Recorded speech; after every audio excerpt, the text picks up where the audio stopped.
Alam nyo, ang tao pagka naligaw, ang lagi niyang iisipin, paano siya makabalik sa kanyang point of origin. Saan siya nanggaling. Kasi pag hindi siya naibalik kung saan siya nanggaling, ang mangyayari ay patuloy siyang maliligaw at hindi siya makakarating doon sa direksyon na gusto niyang marating sa buhay. At ang mga nagre-rescue ay yung pong mga tao na nakakilala na sa Panginoon, nakakaalam na sa lugar na kung saan kailangan siyang bumalik. Siguro naranasan nyo na pong maligaw minsan, at kailangan tayong magtanong. Noon ang mga Pilipino sa pinaka-honest na mga tao sa buong mundo, na pag nagtanong, sinasabi talaga ang totoo. At meron talaga silang concern sa kanilang mga kapatid na nawawala. At sana yung attitude na yon ating pong i-practice dahil naniniwala akong marami sa labas ang mga datihan ng mananampalataya, ngunit dahil sa tinatawag na mga pagsubok, mga problema sa buhay, natigil sila. Okay? Natigil. Lalo na po sa ating mga kabataan. Mga kabataan, ang ilan sa inyo, aktibo sa gawain ng Panginoon. Pero kapag nagkatrabaho na, nakakalimutan natin ang gawain ng Panginoon. Tulad nga po noong pinatutuon ni Romel sa atin, or nagkaasawa na, nakita nila na marami pala silang demand sa buhay na kailangan harapin, na para bagang yung mahalaga ay napapalitan ng pangangailangan. At inuuna natin yung pangangailangan kaysa mahalagang bagay. So, hanggat sa di natin namamalayan, unti-unti na tayong lumalayo sa Kanya, pagkatapos sa ating paglayo sa Kanya, nakikita natin na kahit anong sipag natin sa buhay, wala rin tayong nararating na gusto nating marating. Madalas po, pagka nag-i-invite tayo sa mga ganitong gathering, ang laging naririnig ko, ano ang mapapala ko? Okay? Ano ang mapapakinabang ko sa pag-attend ng cell group? Ano ang mapakikinabangan ko sa pag-attend ng worship? At ngayon pong umaga, yun po ang aking binigyan diin, lalo na po doon sa mga nasa live kayo, FV live kayo, nakikinig kayo sa mensaheng ito, ang pamagat po nito ay gain or pakinabang. Okay? Meron bang pakinabang sa gawain ng Panginoon? Hindi ba mas mahalaga yung ating pangangailangan sa araw-araw? Kasi ang pangangailangan sa araw-araw, yun ang kailangan natin. At ang Diyos naman ay pwede naman yan ilagay sa hulihan, isang tabi, kaysa pangangailangan natin sa araw-araw. Ang talata po na gusto ko pong buksan sa inyo ngayon ay makikita po sa Matthew 16:26. Ang sabi po sa Matthew 16:26, "For what will it profit a man if he gains the whole world and forfeits his soul? Or what shall a man give in return for his soul?" Isa pong magandang statement na binitawan ng ating Panginoon na sinabi niya sa mga tao, okay, maaaring sikat na sikat yung mga 10 mayayaman sa Pilipinas, yung mga 10 mga mayayaman sa buong mundo na lagi natin nakikita, yung mga taong nakatira sa Forbes Park, yung mga taong may bagong sasakyan, bago ang damit, bago lagi ang bahay, yan ang gusto kong marating sa buhay. Ngunit binigyan ng Panginoon ng linaw dito at ang sabi niya, ano ang mapapala ng isang tao?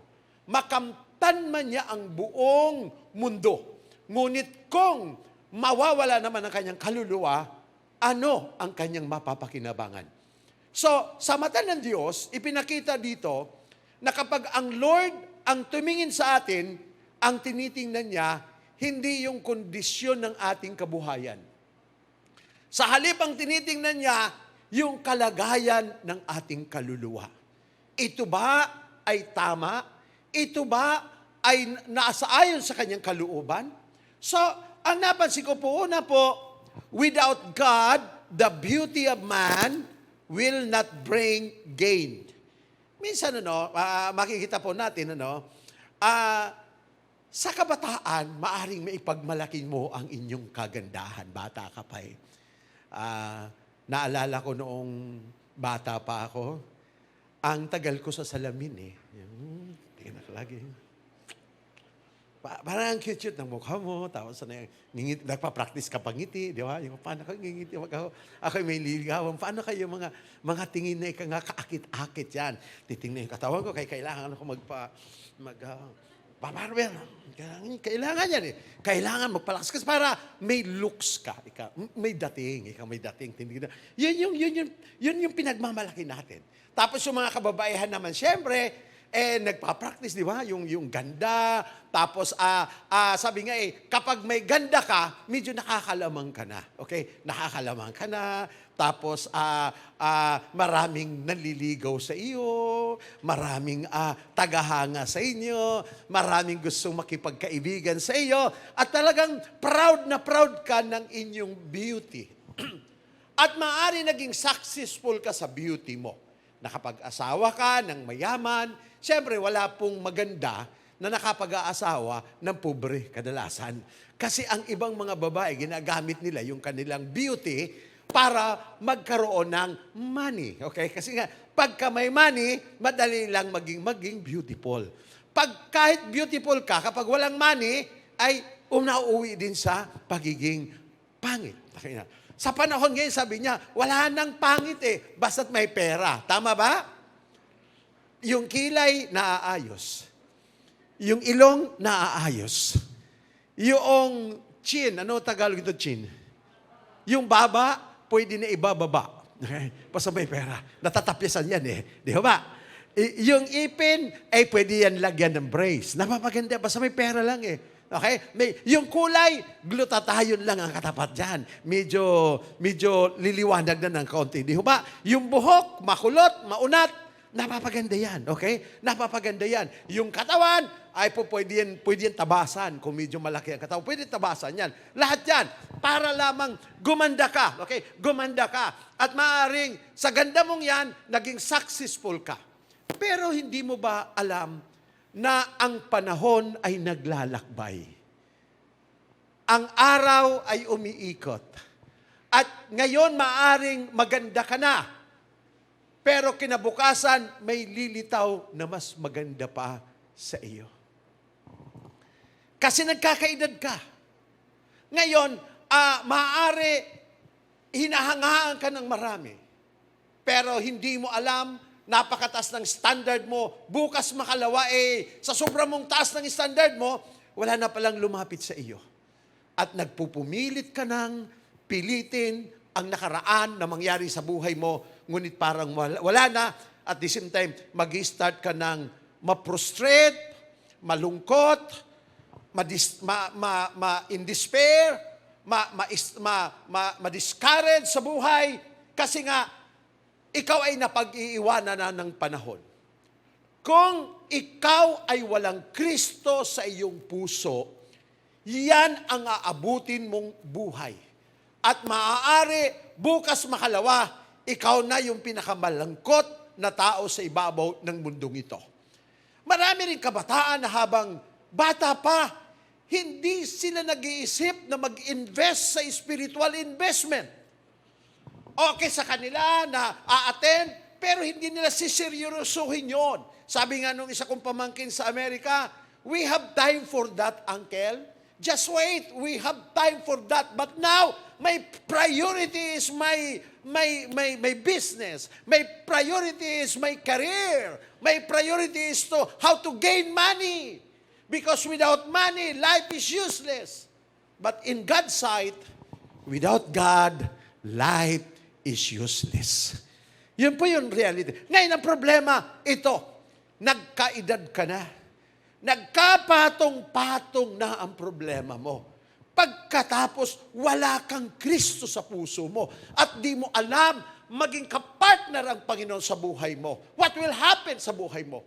Baka isang araw, bigla ka na lamang nawala at ano ang napakinabang mo?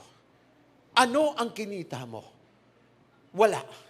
Alam niyo po, ang buhay na walang Kristo, kahit ikaw maraming pera, kahit na ikaw ay napakaganda, kahit ikaw ay napakagwapo, pero sa harapan ng Panginoon, wala kang pakinabang sa Kanya. Yan po ang reality. Wala kang pakinabang sa Kanya dahil hindi niya titingnan ang pera mo. Hindi niya titingnan ang bahay mo. Hindi niya titingnan ang beauty mo. Hindi niya titingnan kung gaano ka kamacho. Tinitingnan niya yung condition ng iyong kaluluwa. Ano ang kalagayan ng iyong kaluluwa? Kaya nga po, makikita natin, pag tayo nasa simbahan, when we begin to worship God, when we begin to thank God, there's something na nangyayari sa paloob natin na nai-encourage tayo na lumalakas ang ating kalooban. So, may I recommend sa mga younger generation na katulad ninyo ngayon sa second service. Kasi kaninang first service, mga tatay, mga senior citizen yung aking kausap. Ngayon po sa mga younger generation, kayo po yung mga, hindi na kayo teenager, kayo po yung nasa 20s, 30s, and 40s sa buhay na nagsusumikap, lumalaban, at nakikipagbaka sa buhay na pwede niyong ipagpalit ang inyong kaluluwa. Sabi nga, pwede kong ipagpalit ang aking kaluluwa sa pera. Mabuhay lang. Gusto ko sabihin sa inyo, si Kristo mismo nagsasabi, ano ang mapapakinabangan mo sa buhay na ito? Makamtan mo man ang buong mundo kung mawawala ang kaluluwa mo. Lahat ng mga bagay dito sa lupa, una, ang beauty natin, yan ay kukupas. Noong ikinasal po kami ng aking asawa, nasabi po ng mga kapatid ko, Kuya, ang napangasawa mo, kamukha ni Sharon Cunita. Kasikatan pa ni Sharon noon. Di pa rin si Sharon mataba. Okay. Tapos, Kuya, para kang si Gabby Concepcion ang iyong forma. At ako po ay pag tumitingin nun sa salamin, tumatagal po, talagang matagal. At ganun na, asawa ko, tagal. Oo. Pero ngayon po, pag tumingin ako sa salamin, patagilid na lang. Parang hindi ko na maharap maigi yung salamin. Tinitingnan ko yung katawan ko dati pag tumitingin ako, may pag-ano-gano pa ako.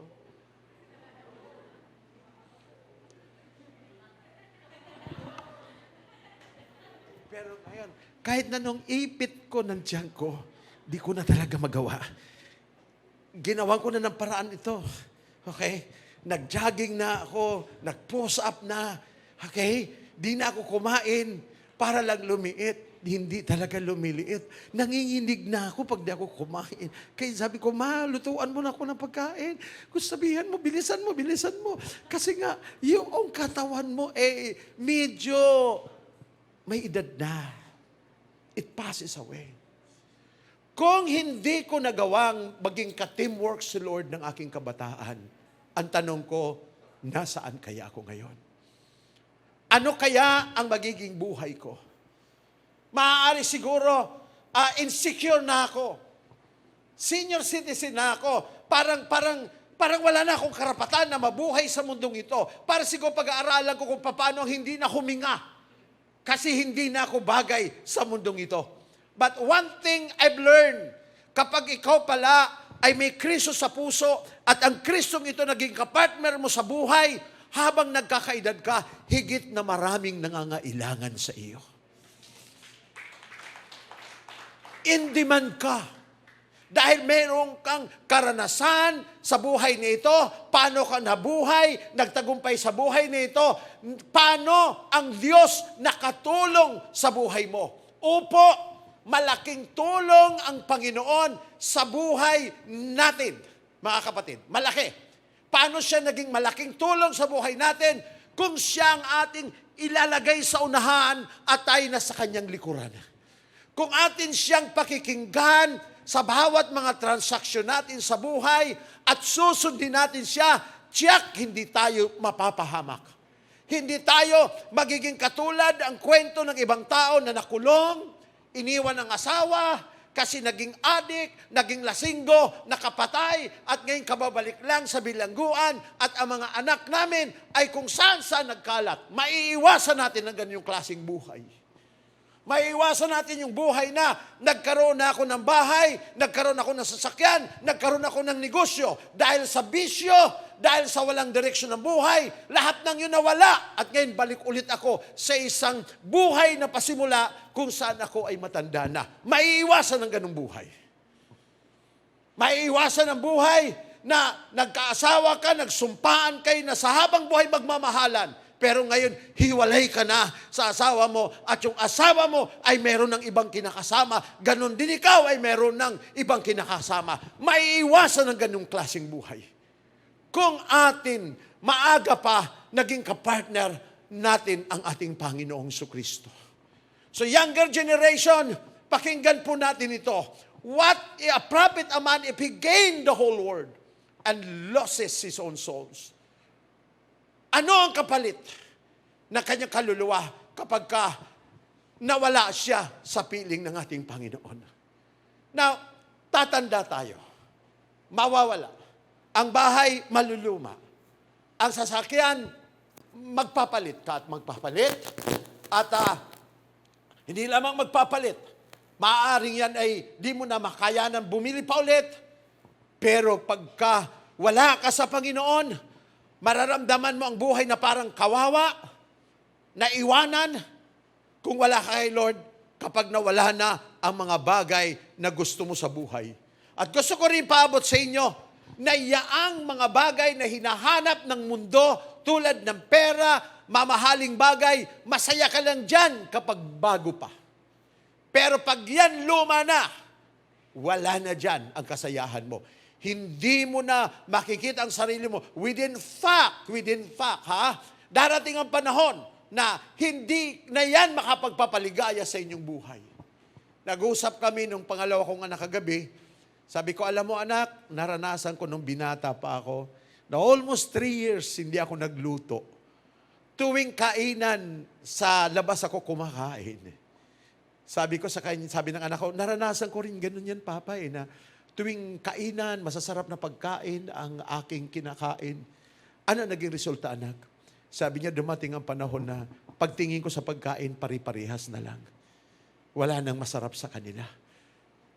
Wala nang masarap at di na ako ginaganahang kumain. Tapos naisip ko, mas masarap siguro yung tuyo na lang or maaring pinakuluan na lang na kamoting talbos ng kamote. Lagyan ko na lang ng kalamansi, yun na lang. Opo.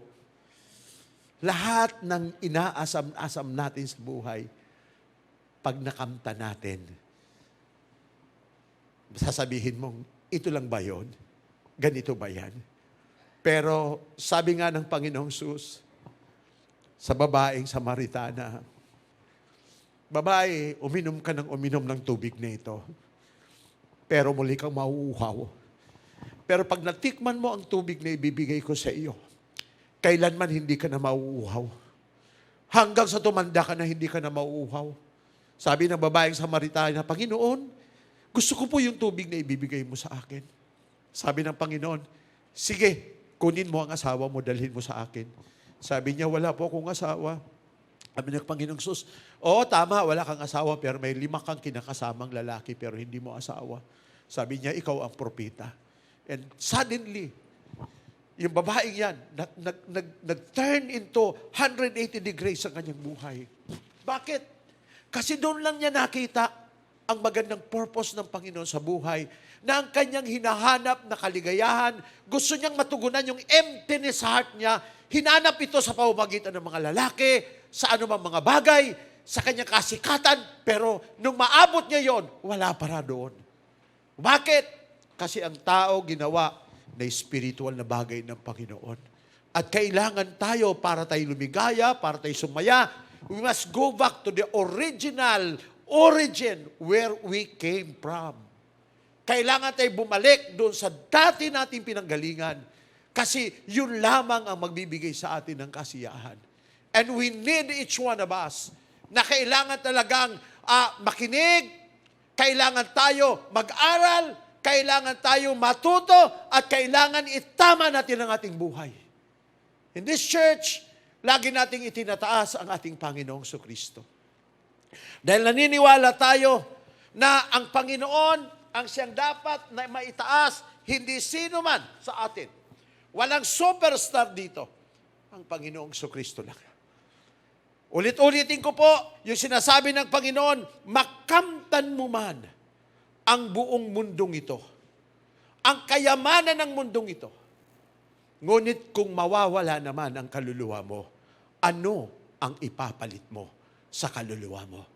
Isa po sa mga bagay na nakita ko rito, sa mata ng Diyos, pag tinitingnan niya tayo, ang tinitingnan niya yung kaluluwa natin. Ang kaluluwa mo sa mata ng Diyos ay precious. Mahal yan. Yun ang dahilan kung bakit di kayo tinatantanan ni Nanay Jean. Tinututukan kayo ni Nanay Jean. Kasi naranasan ni Nanay Jean ang buhay na malayo sa Panginoon. Naranasan ni Nanay Jean ang hirap ng buhay na talagang nakikipagbaka ka para mabuhay, pero ikaw lang mag-isa at wala kang katulong. Iba talaga yung may katulong. Iba talaga yung may sumusuporta sa iyo. Iba talaga yung tama ang style ng buhay natin. Kasi pag tama ang style ng buhay natin, magaan lahat ng bagay. Di tayo mahihirapan. Thank God itong pandemic na ito kasi ginising ang bawat isa sa atin. Ginising tayo sa katotohanan at kailangan matuto tayo. Meron tayo dapat natutunan nitong pandemic na ito. Kasi kung wala tayong natutunan, sayang. Sayang. Ngayon, binabakita po dito yung kahalagahan ng kaluluwa. The value of souls. In Matthew 16:25, ang sabi, ang naghahangad na maligtas ang kanyang buhay ay mawawalan nito. Ngunit ang mawalan ng kanyang buhay, alang-alang sa akin, ay magkakamit nito. So, ipinakita po dito ng ating Panginoong Kristo na ang spiritual na buhay ay mas mahalaga sa physical na bagay. Ang physical natin ay ginagamit lamang dapat ng ating spiritual na buhay na sasakyan. Nasasakyan, paano tayo mabuhay sa mundong ito? Hindi dapat ang makapangyarihan ay ang ating sariling pakiramdam. Hindi dapat ang makapangyarihan ay ang ating sariling damdamin. Hindi dapat ang makapangyarihan ay yung ikaw. Dapat isipin natin na dapat sa buhay natin ang higit na makapangyarihan, walang iba kundi ang ating Panginoong Sus. Dapat natututo tayong sumunod at makinig sa Kanya dahil tiyak di naman niya tayong ipapahamak. Marami, sabi nga sa naghangad ng buhay, isinanla ang kaluluwa para mabuhay, but at the end, ang buhay niya ay walang kabuhay-buhay. Alam niyo po, gusto niyo pong nangangarap po kayo sa inyong younger generation na mabuhay. Umunlad, yumaman. Ngunit kung ito po ang pangarap ninyo to the extent na wala po kayong gabay, mawala po kayong gabay para makuha ninyo ang totoong kayamanan, nagkakamali ho kayo. Mag-i-end up ho ito ng wala. Kasi pwede kang pagyamanin ng Diyos sa magdamag kung ikaw ay nagnanatiling tapat sa Kanya. Nasa Kanya talaga ang katapatan. Naalala ko po, when I was young, gusto ko talaga na tulungan ng Panginoon. Naglilingkod ako sa Kanya, pero naiisip ko, paano kami uunlad sa buhay na ang tinatanggap ko sa pagpapastor ay tama lang sa pagkain namin. Yun lamang, paano ko mapag-aaral ang aking mga anak? Paano ko mabibigyan ng katugunan ng pangarap ng aking asawa? Naaawa ko sa asawa ko, naghanap buhay siya. Kaya nagpasya ako isang araw na tulungan siya. Unti-unti ko pong napabayaan ang pagpapastor, bagamat nandoon po ako every Sunday, pero ang heart ko na po ay nagtitinda kami ng lupa at ikot-ikot po kami at pagdating ng Sabado ng gabi, mag-aaral ako para ituro ko po pagdating ng Linggo. At naalala ko po yung aming sasakyan noon, owner, at yung aming owner sa aming katitripping, tabingi na po ang nakataas na tabingi na. Katapos to the extent na lagi kami nagpapakain sa maraming tao para lamang kami makapagbinta ng lupa, na napansin ko wala na pala akong budget sa aking sarili. And then one day napansin ko po, pati underwear din ako makabili. Pero pinag-uusapan namin milyon. And then one day, nagpuri, umiiyak talaga ako kay Lord. Lord, kinakausap ako ng Panginoon, anak, hindi yan. Pamamaraan mo yan. Talagang nabless po ako, lundag ako ng lundag eh. Noon, wala, yung mga underwear ko, wala na mga garter. Dahil mo kung naranasan ninyo yun, wala na mga garter yung underwear nyo. Tinalian ko na lang dito. Sa kalulundag ko, biglang humangin. Sabi, uy, hangin na. Natanggal yung tali. Natanggal na. Mga kapatid, patuloy kayo magpuri sa Panginoon, ha? Call up nature lang. Punta po ako sa banyo, tinalian ko ulit. Tapos iyak ako ng iyak sa Lord. Lord, ganito ba ang magiging abutan ng buhay ko? Ang sabi sa akin ni Lord, ganyan talaga aabutin mo kung ikaw ang magiging Panginoon sa sarili mo. Dapat mo maintindihan na ako ang tatay mo at ikaw ang anak ko. At kung naniniwala ka na anak kita, paniwalaan mo na tatay mo ako at hindi kita pababayaan kung ikaw ay susunod lang sa akin. Hindi kita paghihirapin, hindi kita pagkukulangin. Kung ikaw ay susunod sa akin, magtiwala ka lang na anak kita. Dahil ako ang bahala sa iyo. So medyo natauhan po ako doon, tapos pagkatapos ng gawain, pinatawag po ako noong may-ari ng building namin sa Bolodrome, si Mr. Torres po, Benny Torres, at bigla niya akong kinausap. Sabi niya sa akin, Pastor Bien, nabalitaan ko na ikot ka ng ikot, nagbibinta ka ng lupa. Opo, sabi ko, Brother Benny, opo.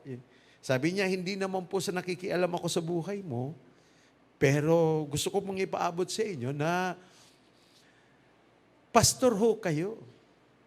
Alam niyo ho, bibihira lang po ang pwede magpastor. Pero lahat pwede magbinta ng lupa.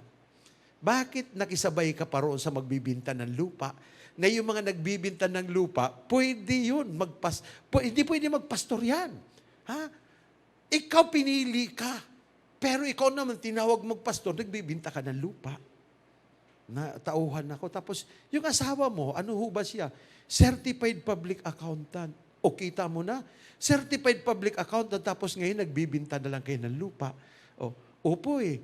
Alam mo ba na hindi lahat ng tao Certified Public Accountant? Ang hirap abutin yan In demand yan Bakit nagbinta na lang kayo ng lupa? Sabi ko kasi hinahabol kami ng pangangailangan Yung bahay namin, kailangan namin mabayaran. Yung mga anak namin, kailangan mag-aral.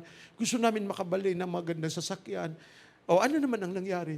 Ayun, wala nga Lagi nga kaming walang pera Tapos, pinaremind ulit sa akin ng Panginoon. Ang naghahangad na makamtan ang buhay ay mawawalan ito. Ngunit ang magwala ng buhay niya alang-alang sa akin ay magkakaroon ng totoong buhay. Remember that word, magkakaroon ng totoong buhay. So, naisip ko po na itigil. Mag-focus na ako sa pagpapastor, patay kong patay. Nung pasya po ako noon, sabi po sa akin ng aking ninang sa Quezon City, Dr. Ramirez, Bien,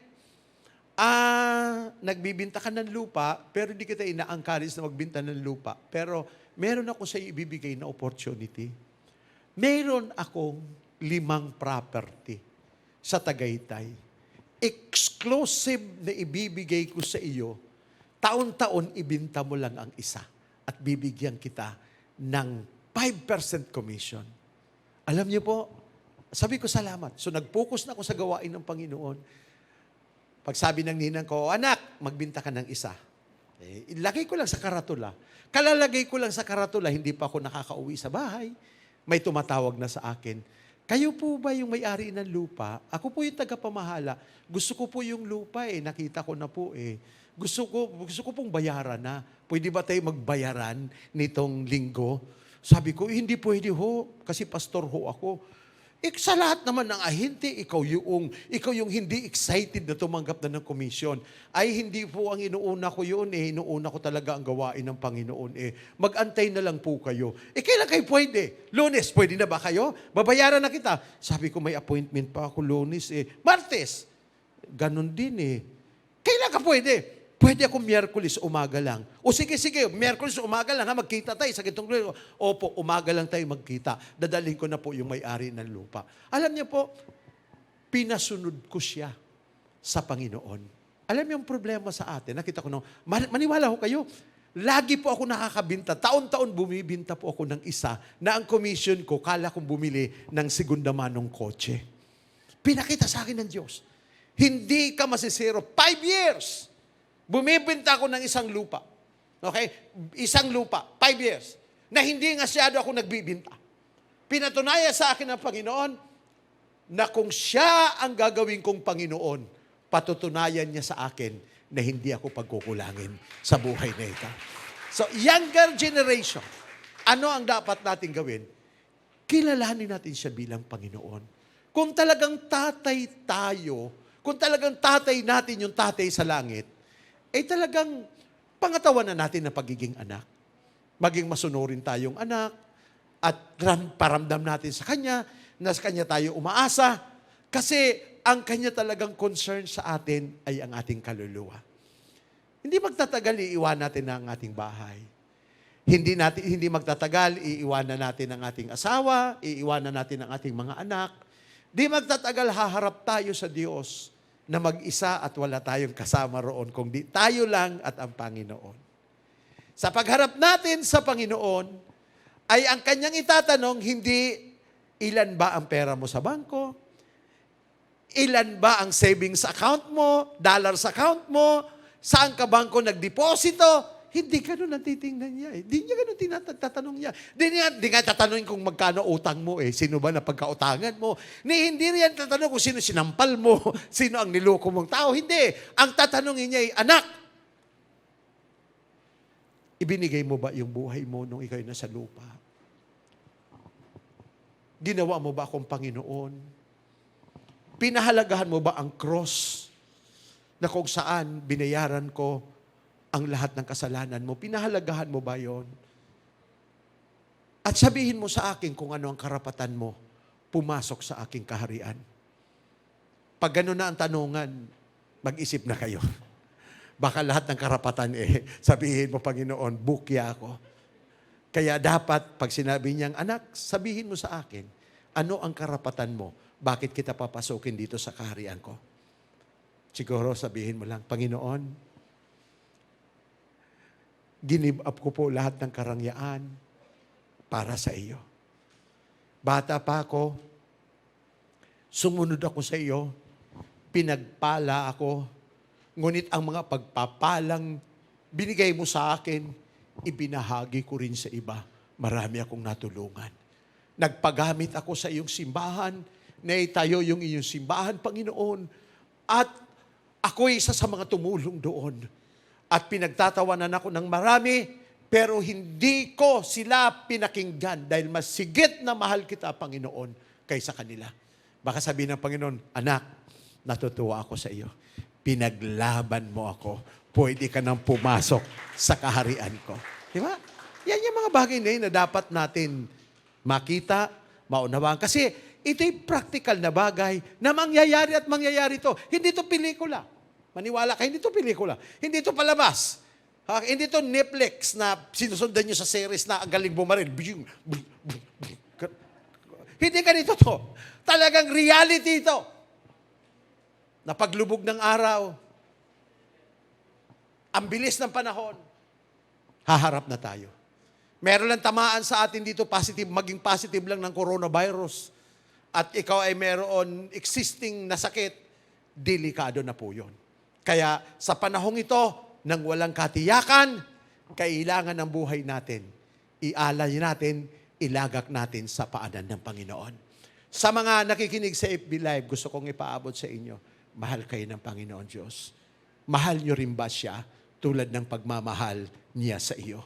Kung hindi, panahon na para yung buhay natin ialay natin sa Kanya. Pahalagahan po natin ang ating mga kaluluwa.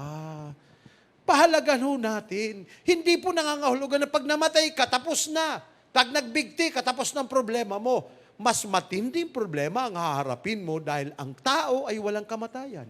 Eternal ang tao. Okay? At dahil eternal tayo, kailangan natin bigyan pansin at bigyan diin ang mga eternal na bagay. Okay? Ang mga eternal na bagay, kasi yun po ang magwawagi, yun po ang mamamayani, at yun po ang magtatagal, at yun po ang makakasama natin habang buhay. Meron po kasabihan na sa mundong ito, wala naman daw tayong masasabing atin talaga. Bahay, hindi atin yan. Sasakyan, hindi atin yan. Pera, hindi atin yan. Okay? Hindi po natin masasabing atin yan. Asawa, di atin yan. Pahiram lang. Ano ang masasabi mong iyo talaga? Alam nyo, masasabi kong atin na talaga, na sarili mo, na iyo talaga, pakikinabangan nyo? Ang Panginoong Jesucristo lamang. Kung siya na sa buhay mo, masasabi mong sasamahan ka niya. Sinabi nga niya, I will not leave you even up to the end of the ages. Ibig sabihin, hindi niya tayo iiwanan hanggang sa kaduluduluhan ng ating buhay sa ibabaw ng mundong ito. Younger generation, gawin natin partner si Lord sa ating buhay. Hayaan natin siyang maging karayom at tayo ang maging sinulid. Sundan natin siya kung saan ang ibig niya sa buhay natin. Unahin natin. At magkakaroon tayo ng isang buhay na pakinabang sa buhay na ito. At yun ang pakinabang. Ang buhay na inalay sa ating Panginoong Jesucristo. Praise God. Palakpakan natin sila.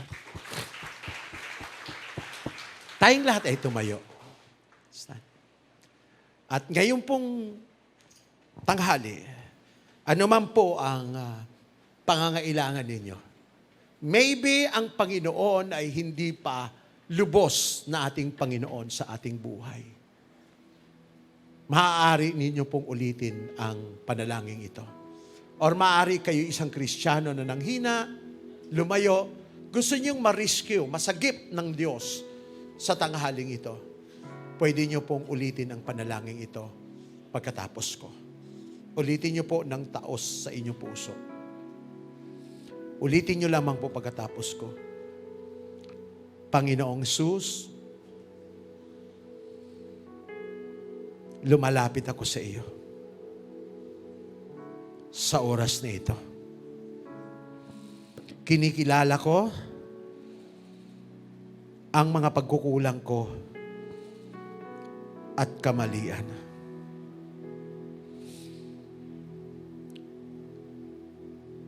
Na nagawa sa harapan mo. Patawarin mo ako, Panginoong Hesus. Gusto ko pong manumbalik sa iyo. Salamat sa pag-ibig mo sa akin. Salamat.